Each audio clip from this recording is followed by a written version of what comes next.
Hey everyone, let's jump right into this explainer. And a quick shout out to our viewers watching from Brazil. We've actually included Portuguese subtitles and dual language slides for you today, so definitely follow along with those. We're going to take a really fascinating look at the daily life and culture of South Africa. We're breaking down exactly how people live, learn, and just connect in this absolutely beautiful, diverse country. All right, let's dive in. So, do you really know what it's like to live in South Africa? I mean, it's super easy to picture those stunning landscapes or, the famous wildlife, but what about the day-to-day reality? What does a typical neighborhood actually look like? Or where do kids go to school? And what happens when they get home? Well, that's exactly what we're going to explore.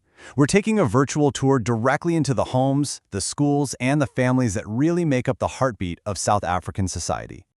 Okay, first stop on our tour. Section 1, Houses in South Africa. Housing there is just this fascinating mix. Houses can be deeply traditional, or they can be entirely modern. You might literally find a home with a huge, sprawling yard right next to structures that have been a part of the landscape for generations. And the coolest part is, every single house tells a completely unique cultural story about the people who live there. Take the Rondavelle, for example. These are traditional South African houses, and they're defined by their perfectly round walls. It's not just some architectural quirk either. It's a deeply significant cultural building style that you're going to see echoing all throughout the rural and, honestly, even some suburban areas.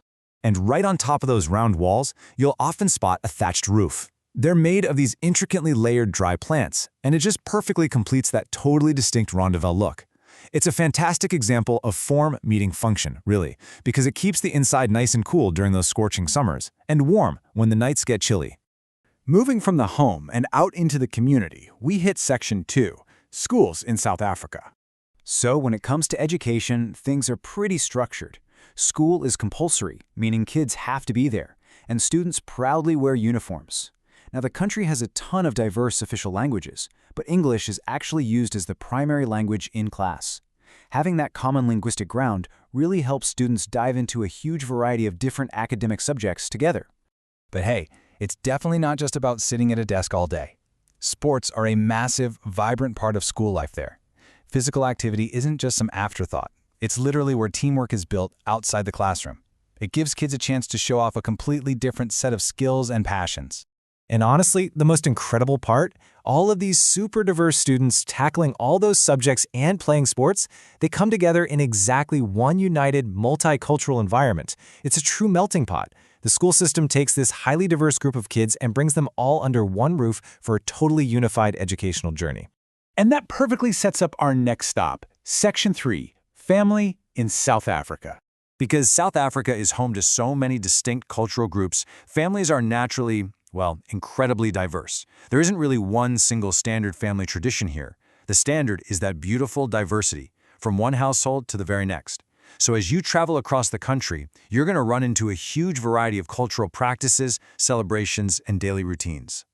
But across all those diverse cultures, there are some really powerful shared values, especially when it comes to generations connecting with each other.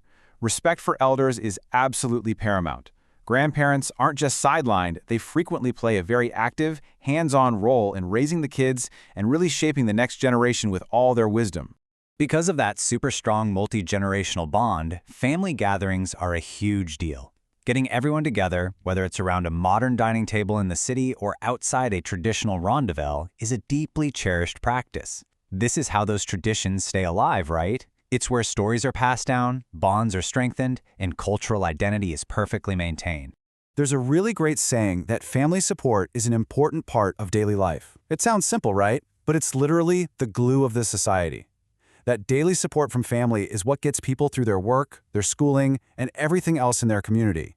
It's the rock-solid foundation for basically everything we've talked about today.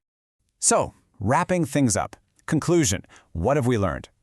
Today, we've seen how those traditional rondavelles sit comfortably right alongside modern homes. We've checked out united, multicultural schools and found that at the heart of it all are these incredible, multi-generational families. It really forms one cohesive, beautiful picture of South African daily life. So, I want to leave our Brazilian viewers with a final question to think about. Which of these traditions would you bring to Brazil? Would it be that strong, multi-generational family support, the unified, sports-driven school environment, or maybe that cool architectural blend of the traditional and the modern?